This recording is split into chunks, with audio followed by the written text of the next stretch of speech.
शिल प्रभुपाद की जय। गुरु गौरांग की जय।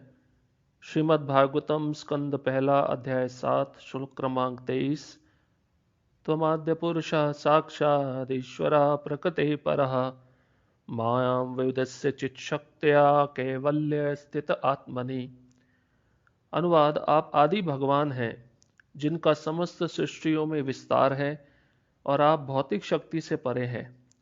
आपने अपनी आध्यात्मिक शक्ति से भौतिक शक्ति के सारे प्रभावों को दूर भगा दिया है। आप निरंतर शाश्वत आनंद तथा दिव्य ज्ञान में स्थित रहते हैं। तो जैसा कि आप सभी भक्त जानते हैं कि पिछले श्लोकों में हमने श्रवण किया कि अश्वत्थामा अपनी जीवन को बचाने के लिए, अपनी रक्षा करने के लिए अर्जुन से भाग रहा था, और जब वह समझ गया कि मैं भाग नहीं सकता हूं तो उसने अपनी रक्षा के लिए ब्रह्मास्त्र का अनुसंधान किया। ब्रह्मास्त्र को छोड़ा अर्जुन के ऊपर, और अर्जुन ने जब देखा कि ब्रह्मास्त्र उनकी तरफ आ रहा है तो उन्होंने भगवान कृष्ण की शरण ली। तो वह भगवान श्री कृष्ण की स्तुति कर रहे हैं। कल पहला श्लोक हमने श्रवण किया, तो आज दूसरा श्लोक है। इस श्लोक में अर्जुन कृष्ण की स्तुति करते हुए कहते हैं कि हे कृष्ण, त्वम आद्य, आप आदि भगवान हैं। आदि मतलब आपको किसी ने जन्म नहीं दिया। आप सृष्टि के पहले भी हैं, थे, अभी भी हैं और आगे भी रहेंगे। और जितना भी सृष्टि का विस्तार है वह सब आपसे ही होता है, और आप भौतिक शक्ति से परे हैं, और आप परम पुरुष हैं, भोक्ता पुरुष हैं। तो ये सब गुणगान अर्जुन अपनी स्तुति में कृष्ण के समक्ष कर रहे हैं। तात्पर्य में प्रभुपाद जी बताते हैं कि भगवद गीता में कहा गया है कि जो कृष्ण का चरण कमलों का आश्रय लेता है वह माया के चंगुल से छूट जाता है। और कृष्ण सूर्य के समान है और माया ये भौतिक जगत में जो अंधकार है उसके समान है। तो जहां जहां सूर्य का प्रकाश जाता है वहां वहां अंधकार या अज्ञान तुरंत दूर हो जाता है। तो इस अज्ञान रूपी संसार से निकलने का सर्वश्रेष्ठ उपाय यहाँ पर बताया गया है कि कृष्ण का आश्रय लेना ही ये सबसे सर्वश्रेष्ठ उपाय है। इसलिए श्लोक में भगवान को आदि परमेश्वर कहा गया है, क्योंकि उन्हीं से सारे अवतार विस्तारित होते हैं। और मुख्य रूप से प्रभुपाद जी तात्पर्य में एक पंक्ति बताए हैं, वह कहते हैं सर्वव्यापी भगवान विष्णु भगवान कृष्ण के पूर्ण अंश या विस्तार हैं। तो कई लोग समझते हैं कि कृष्ण जो है वो विष्णु से आए हैं। नहीं, यहाँ पर स्पष्ट रूप से हमारे आचार्य भी बताते हैं, स्वयं व्यासदेव भी बताए हैं, कृष्णस्तु भगवान स्वयं। विष्णु जो है वो कृष्ण के पूर्ण अंश है और विस्तार है। भगवान क्या करते हैं, अपनी सभी प्रकार की शक्तियों सहित ईश्वर तथा जीवों के असंख्य रूपों में अपना विस्तार कर लेते हैं। लेकिन श्री कृष्ण मूल आदि भगवान हैं, उन्हीं से सब कुछ प्रकट होता है। इस दृश्य जगत में जो कुछ भी दिख रहा है वह सब उन्हीं से प्रकट होता है, चाहे आध्यात्मिक जगत है चाहे भौतिक जगत है।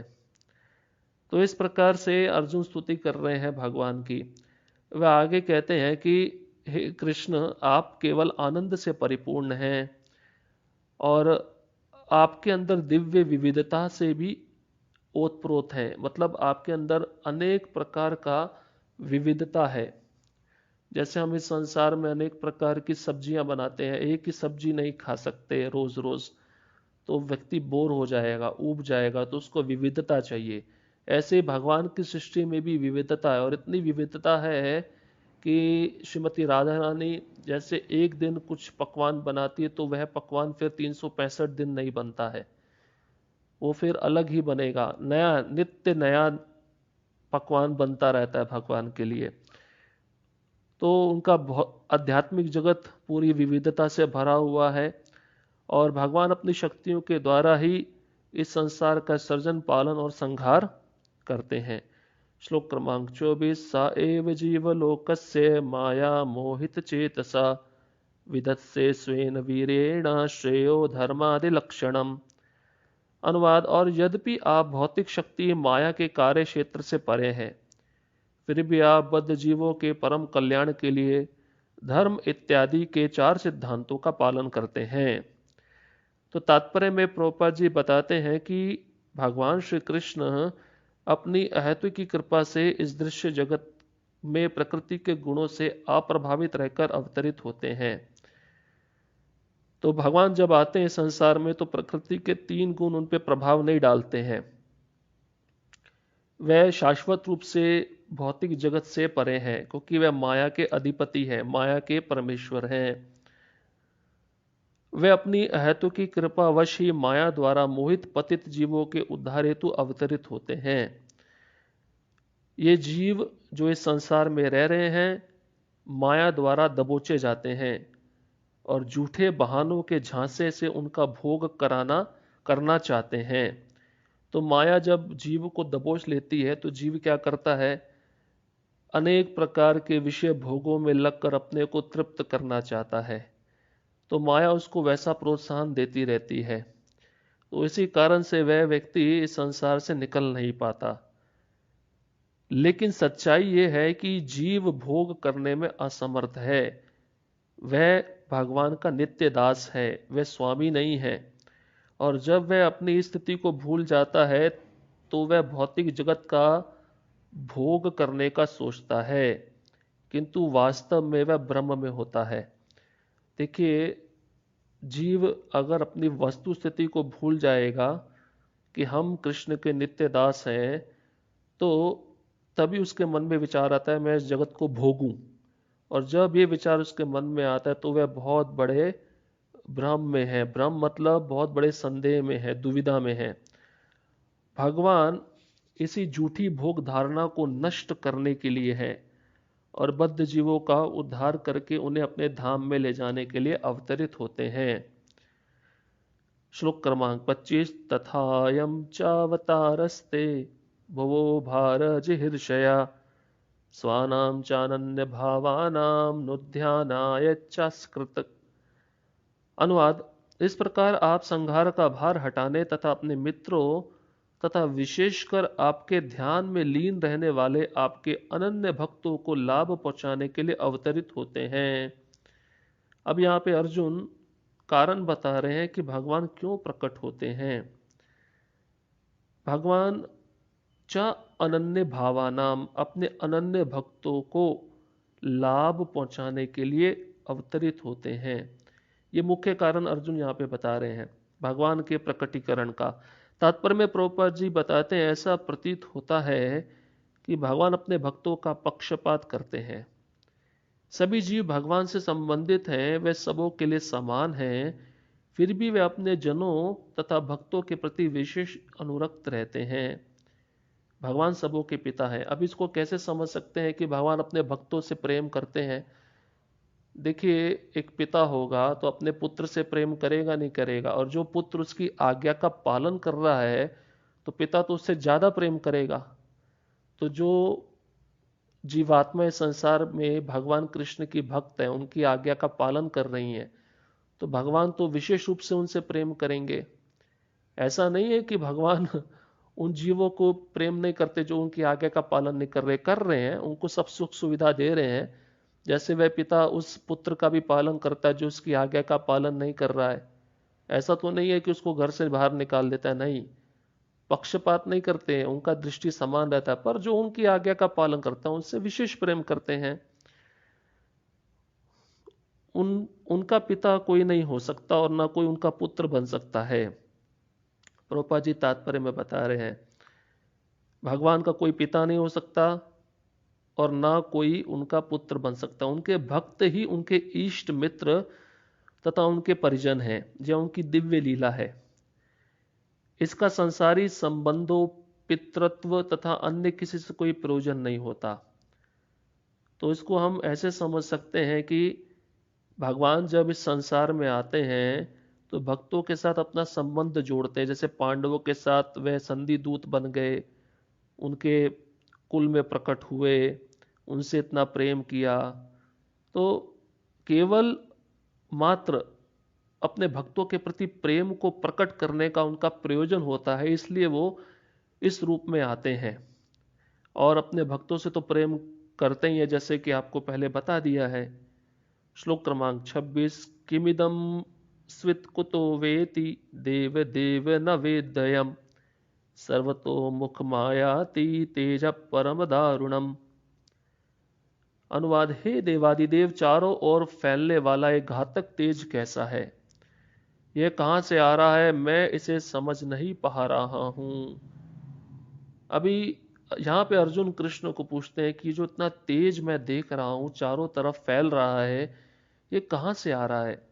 और मैं इस तेज के आने का कारण नहीं समझ पा रहा हूं। तात्पर्य में प्रभुपाद जी बता रहे, जो भी वस्तु भगवान के समक्ष प्रस्तुत की जाए उसे सादर प्रार्थना पूर्वक करना चाहिए। यही मानक विधि है और अर्जुन ने भगवान के अंतरंग सखा होते हुए भी इस विधि का पालन सामान्य जनों को सूचित करने के लिए किया। देखिए, एक बहुत महत्वपूर्ण बात और शिक्षा हम सब भक्तों के लिए जो अर्जुन दिखा रहे हैं। अर्जुन जो है भगवान के नित्य पार्षद हैं, सखा हैं, हमेशा भगवान के साथ रहते हैं।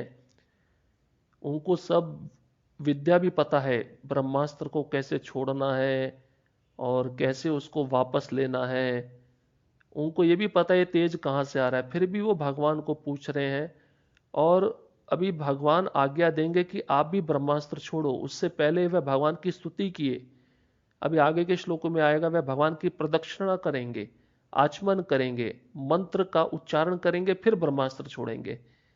उन्होंने ऐसा नहीं सोचा कि मैं तो सखा हूं, मैं तो नित्य पार्षद हूं, मेरे को ये सब करने की क्या जरूरत है।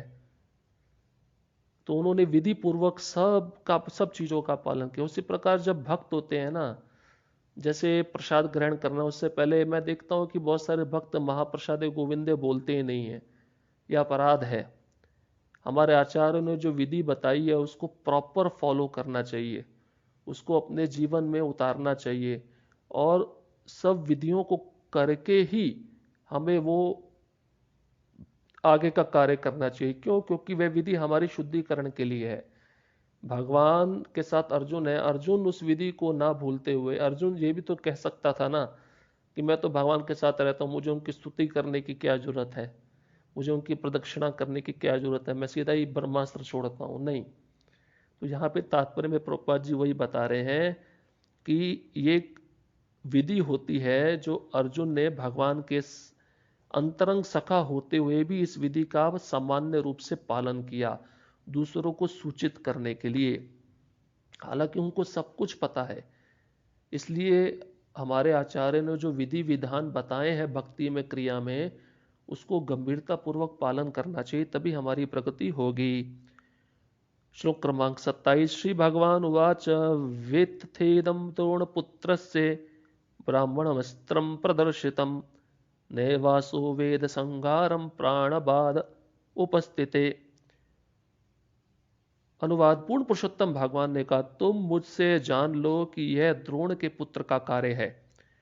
उसने आणविक शक्ति के मंत्र ब्रह्मास्त्र का प्रहार किया है और वह यह नहीं जानता कि उसकी चौंद को कैसे लौटाया जाए। उसने निरुपाय होकर आसन्न मृत्यु के भय से ऐसा किया है। अभी देखिए भगवान यहाँ पे उत्तर दे रहे हैं। पूर्व के श्लोक में अर्जुन ने पूछा है तेज कहां से आ रहा है, मैं इसको नहीं समझ पा रहा। भगवान कहते हैं कि ये द्रोणाचार्य के पुत्र अश्वत्थामा ने किया है, उसने ब्रह्मास्त्र छोड़ा है और वह इसको वापस लेना नहीं जानता है। और उसने ऐसा क्यों किया है? क्योंकि उसको अपनी आसन्न मृत्यु का भय हो गया था। तात्पर्य में प्रभुपाद जी बताते हैं, ब्रह्मास्त्र आधुनिक आणविक हथियार की भांति है। देखा जाए तो आजकल का जो परमाणु हथियार है, ब्रह्मास्त्र के सामने कुछ भी नहीं है, जिसका संचालन परमाणु ऊर्जा से किया जाता है। परमाणु शक्ति पूर्ण दहनशीलता पर आधारित है और ब्रह्मास्त्र भी इसी तरह चलता है।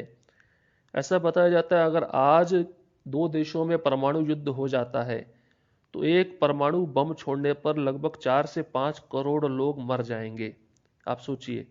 पर यह तो एक तीर है, एक अस्त्र है जो ब्रह्मास्त्र कहलाता है, और ये जब चल जाएगा तो पूरा ब्रह्मांड नष्ट हो जाएगा। तो ये कितना शक्तिशाली और खतरनाक है। यह परमाणु विकिरणों के समान ही असह्य ताप उत्पन्न करता है। लेकिन अंतर इतना है कि परमाणु बम एक स्थूल नाभिकीय हथियार है, जबकि ब्रह्मास्त्र सूक्ष्म हथियार है, जिसे मंत्र के द्वारा पढ़कर उत्पन्न किया जाता है, चलाया जाता है। तो देखिए अंतर बता रहे हैं। आजकल के जो एटम बॉम्ब हैं वो स्थूल रूप से परिचालित होते हैं, और जो महाभारत के समय में अस्त्र शस्त्र थे सब सूक्ष्म रूप मंत्र रूप से परिचालित होते थे। तो प्रभुपाद जी बताते हैं कि सूक्ष्म भौतिक विज्ञान कभी आध्यात्मिक नहीं होता, लेकिन आध्यात्मिक विधि से इसका प्रत्यक्ष संबंध होता है जो और भी अधिक सूक्ष्म है। मंत्र का उच्चारण करने वाला जानता था कि अस्त्र को किस प्रकार छोड़ा जाए और फिर उसे किस प्रकार वापस लाया जाए। अभी देखिए एक डिफरेंस और देखिए, जो पहले के अस्त्र शस्त्र होते थे मंत्र से छोड़े जाते थे और उनको मंत्र से ही वापस लाया जाता था, पर आजकल के एटम बम को छोड़ दिया, वापस ला सकते हो क्या? नहीं ला सकते। इतनी दिव्य विधि होती थी और ये सब गुरु के द्वारा ही सिखाया जाता था। ये पूर्ण ज्ञान था, लेकिन इस सूक्ष्म विज्ञान का प्रयोग करने वाला द्रोणपुत्र यह नहीं जानता था कि किस प्रकार उसे लौटाया जाए। उसने अपनी मृत्यु को आया देख भयभीत होकर इसका व्यवहार तो किया, लेकिन यह प्रथा न केवल अनुचित वरन धर्म विरुद्ध भी थी। तो अपनी मृत्यु से बचने के लिए अश्वत्थामा ने ऐसा प्रयास किया, लेकिन ये गलत था। श्लोक क्रमांक 28। नाहस्येनन्यत्तमं किंचिदस्त्रं प्रत्यवकर्षणं जहस्त्रतेज उन्नतम अस्त्रज्ञो हस्त्रतेजसा। अनुवाद: हे अर्जुन, केवल दूसरा ब्रह्मास्त्र इस अस्त्र को निरस्त कर सकता है। चूंकि तुम सैन्य विज्ञान में अत्यंत पटु हो, अतएव अपने अस्त्र की शक्ति से इस अस्त्र के तेज का शमन करो। अभी भगवान अर्जुन को कहते हैं कि इस ब्रह्मास्त्र के तेज को निरस्त करना है तो तुम्हें भी अपना ब्रह्मास्त्र छोड़ना होगा। तो देखिए तात्पर्य में प्रभुपाद जी बताते हैं, परमाणु बमों के प्रभावों को निरस्त करने वाला कोई प्रत्यस्त्र नहीं है, लेकिन सूक्ष्म विज्ञान द्वारा ब्रह्मास्त्र के प्रभाव को प्रशमित किया जा सकता है। और इन दिनों जो लोग सैन्य विज्ञान में पटु होते थे वे ब्रह्मास्त्र का शमन कर सकते थे। द्रोणपुत्र इस अस्त्र को प्रशमित करने की कला नहीं जानता था। तो जैसे पहले ही आपको बता दिया कि आजकल के परमाणु बम जो है उसको निरस्त नहीं किया जा सकता, उसको वापस नहीं लिया जा सकता। तो पहले के हथियार जो थे, अस्त्र शस्त्र थे, उनको चलाया तो वह अपना कार्य सिद्ध करके आते थे और अपने टारगेट पे रहते थे, अपने लक्ष्य पे रहते थे। और उनको निरस्त भी किया जाए तो आप दूसरे अस्त्र से उसको निरस्त, उसके प्रभाव को नष्ट कर सकते थे। श्लोक क्रमांक 29। सूतवाच श्रुत्वा भगवता प्रोक्तम फाल्गुना परवीरः स्पृष्ट्वा पस्तं परिक्रम्य ब्रह्मास्त्रम संदधे। श्री सूत गोस्वामी ने कहा, भगवान से यह सुनकर अर्जुन ने शुद्धि के लिए जल का स्पर्श किया और भगवान श्री कृष्ण की परिक्रमा करके उस अस्त्र को प्रशमित करने के लिए उसने अपना ब्रह्मास्त्र छोड़ा। अभी अर्जुन ने अपना ब्रह्मास्त्र छोड़ दिया, उससे पहले उसने जल का स्पर्श किया शुद्धि के लिए और भगवान कृष्ण की परिक्रमा की। श्लोक क्रमांक 30।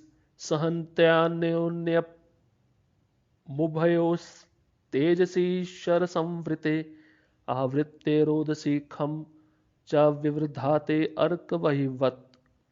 अनुवाद: जब दोनों ब्रह्मास्त्रों की किरणें मिल गई तो सूर्य के गोले के समान अग्नि के एक बृहत चक्र ने समस्त बाह्य अंतरिक्ष तथा लोकों के संपूर्ण गगन मंडल को आवृत कर लिया। तो इतना भयंकर था दोनों का तेज। जब दोनों ब्रह्मास्त्र मिल गए तो पूरे ब्रह्मांड में एक वृहत चक्र बन गया और पूरे अंतरिक्ष में लोकों के संपूर्ण गगन मंडल को उस तेज ने आवृत कर लिया। तात्पर्य में प्रभुपाद जी लिखते हैं, ब्रह्मास्त्र के उद्दीपन से उत्पन्न ऊष्मा सृष्टि के प्रलय के समय सूर्य के गोले से निकलने वाली अग्नि तुल्य होती है। ब्रह्मास्त्र से उत्पन्न ऊष्मा की तुलना में परमाणु शक्ति का विकिरण बिल्कुल नगण्य है। तो ब्रह्मास्त्र जो तेज निकलता है ना, वह प्रलय के समय का तेज होता है। तो प्रभुपाद जी बताते हैं, आजकल का जो एटम बम है उसका 1% भी उस तेज से तुलना नहीं कर सकते। परमाणु बम के विस्फोट से ज्यादा एक ही ग्रह नष्ट हो सकता है, लेकिन ब्रह्मास्त्र द्वारा उत्पन्न ऊष्मा से संपूर्ण ब्रह्मांड नष्ट हो सकता है। देखिए, अतएव इसकी तुलना प्रलयकालीन ऊष्मा से की गई है। तो आजकल का जो एटम बम होगा खाली एक देश को उड़ा देगा, लेकिन ये जो अस्त्र है ब्रह्मास्त्र पूरे ब्रह्मांड को नष्ट कर देता है।